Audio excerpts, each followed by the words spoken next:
परी की कहानी। एक दूर दराज के जंगल में जहां रंग बरंगे फूल खुलते और खूबसूरत परिंदे चहचहाते थे, एक खूबसूरत परी रहती थी जिसका नाम नूरी था। नूरी का दिल बहुत नर्म और मोहब्बत से भरपूर था। वो हमेशा अपने जादुई पर से दूसरों की मदद करती थी और उन्हें खुशियां बांटती थी। नूरी की सबसे खास बात उसके जादुई पर थे, जिनमें से हर एक रंग की रोशनी निकलती थी। वो रोशनी न सिर्फ अंधेरे को दूर करती थी बल्कि दिलों के गम भी दूर कर देती थी।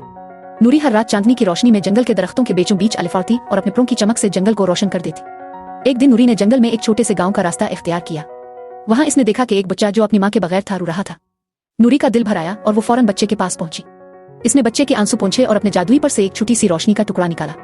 जैसे ही वो रोशनी बच्चे के दिल को छू गई, इसका गम खत्म हो गया और वो मुस्कुराने लगा। नूरी ने बच्चे को दिलासा दिया और कहा, परेशान ना हो, मैं तुम्हें तुम्हारी माँ के पास ले जाऊंगी। फिर नूरी ने बच्चे को अपने प्रों पर बिठाया और इसे इसकी माँ के पास पहुंचा दिया।